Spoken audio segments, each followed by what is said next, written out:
আমার নাম সোহাগ। আমি একটা সমিতিতে কাজ করি। আমার কাজ হচ্ছে লোকেদের কাছ থেকে কিস্তির টাকা তোলা। সারাদিন লোকেদের কাছ থেকে কিস্তির টাকা তুলতে তুলতে এখন সন্ধ্যা হয়ে গেল, কিন্তু এখনো আরেকজন লোক বাকি আছে। এখন তার কাছেই যাচ্ছি কিস্তির টাকা তুলতে। যার কাছে যাচ্ছি তার নাম হচ্ছে রহমত। সে খুবই স্যাঁচরা প্রকৃতির একটা মানুষ। কিস্তির টাকা নিয়ে শুধু ঘোরাঘুরি করে, ঠিকমতো একটা কিস্তিও পরিশোধ করে না। গত মাসেও কিস্তি দেয়নি, এ মাসেও টাকা দেওয়ার তারিখ পার হয়ে আজকে 2 দিন বেশি হয়ে গেল, কিন্তু এখনো তার টাকা দেওয়ার কোনো নাম নেই। আচ্ছা, স্যাঁচরা একটা মানুষ।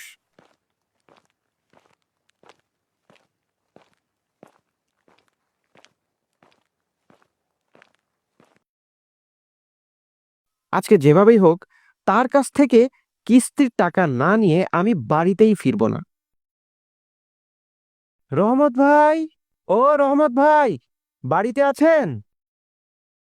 কি হলো রহমত ভাই, বাড়িতে আছেন নাকি?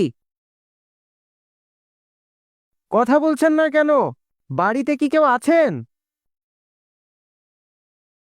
আশ্চর্য, কেউ কথা বলছে না কেন? কি হলো রহমত ভাই, কথা বলছেন না কেন? কথা বললে বলেন, না বললে না বলেন। আজকে কিন্তু আমি টাকা না নিয়ে বাড়িতে যাব নাই বলে দিলাম।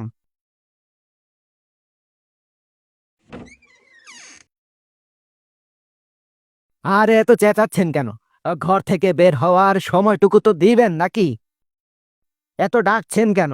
এ কি হয়েছে বলেন তো শুনি। ঘর থেকে বের হতে এত দেরি লাগে?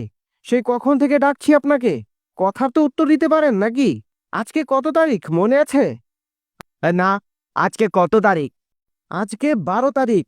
কিস্তির তারিখ শেষ হয়ে আজকে 2 দিন পার হয়ে গেল। এখনো তো আপনি আপনার কিস্তির টাকাটা দিচ্ছেন না।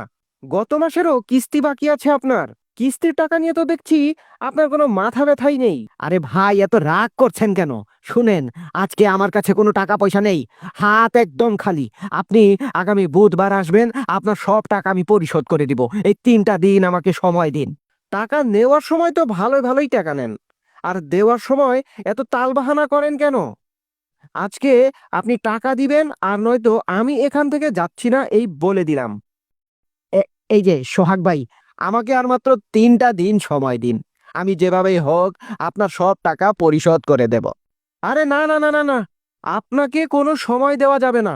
আপনি খুবই ছেঁচড়া প্রকৃতির একটা মানুষ। এদিকে আপনি টাকা নিয়ে ঘুরান, আর ওইদিকে অফিসে আমাকে কথা শুনতে হয়। আজকে আপনার কাছ থেকে টাকা না নিয়ে গেলে আমার চাকরিই থাকবে না। আমাকে আর মাত্র 3টা দিন সময় দিন। আমি যেভাবেই হোক আপনার সব টাকা পরিশোধ করে দেব। আচ্ছা ঠিক আছে, আপনাকে 3 দিন সময় দিলাম। তবে মনে রাখবেন, 3 দিনের যেন একদিনও বেশি না যায়। আপনার জন্য যেন আমার চাকরিটা না হারাতে হয়। মনে রাখবেন, আমারও কিন্তু ফ্যামিলি আছে।